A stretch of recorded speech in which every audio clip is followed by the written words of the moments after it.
This is the DCC111 Napoleon Blown Apart project. It's been a bit of a jump between my last progress video and this one. I'm sort of halfway to finishing the sleeves up completely now. The first sleeve is this one. It's very nearly finished. I did a bit of age work on it, just to kind of see, just to kind of like start breaking it down. So we're sort of there with that. I have a little bit more that I want to do with it yet though, so I'll be doing that today. So this is it with the arm, padded arm piece. So it's 3/4 length, no not 3/4 length, it's to the elbow. I did print work on with the motifs, so I used lino printing for that. I've got the tulip motif that I've used before, and also another motif that's like I'm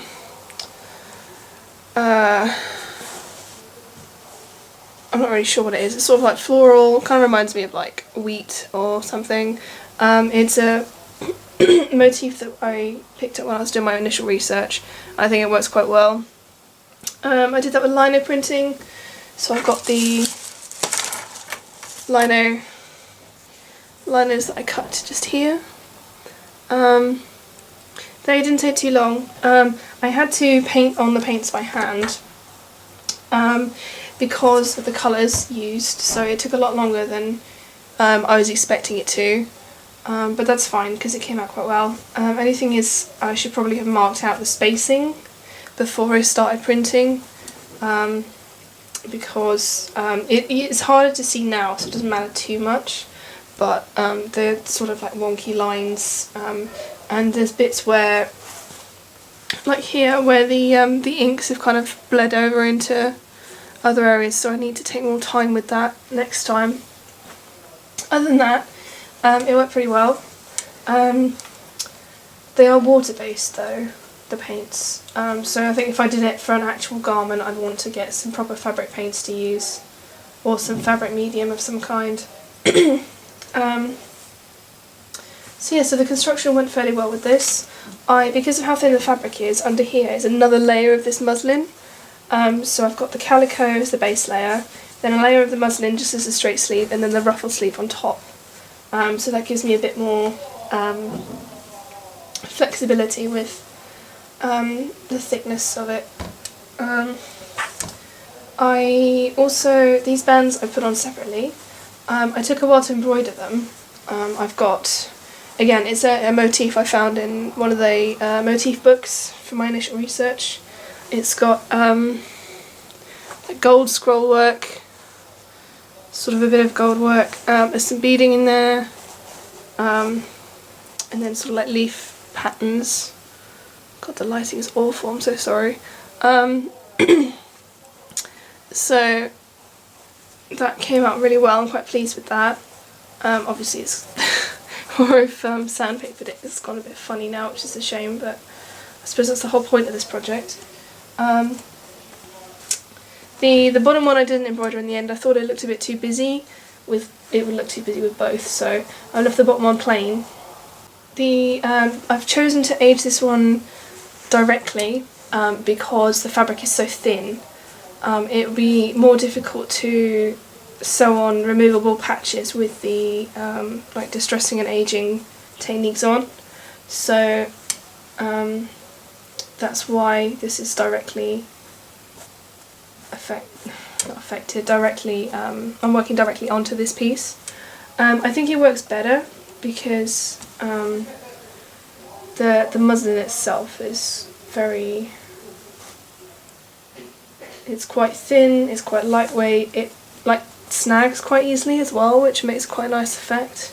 And the bottom of the cuff as well has sort of got like a sandpaper that down, so it looks kind of like wear and tear.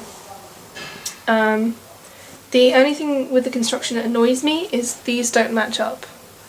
They're not quite right, so I think that must have been something to do with the pattern, or just carelessness on my part. I was trying to be careful, but it's quite difficult to, I found it quite difficult to like sew on everything.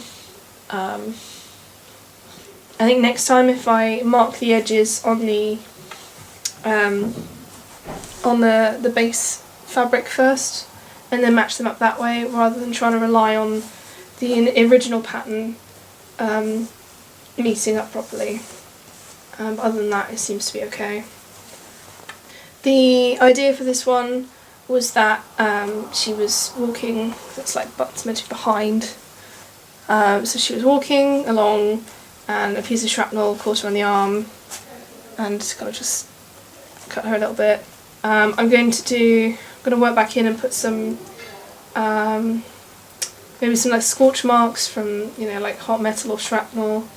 I'm going to have, I tried to do coffee staining, so like here there's like patches where it's a little bit browner than it would have been, but the problem with that is I think the concentration of coffee I used was too strong, so it's literally just like patches of coffee and it didn't look very well.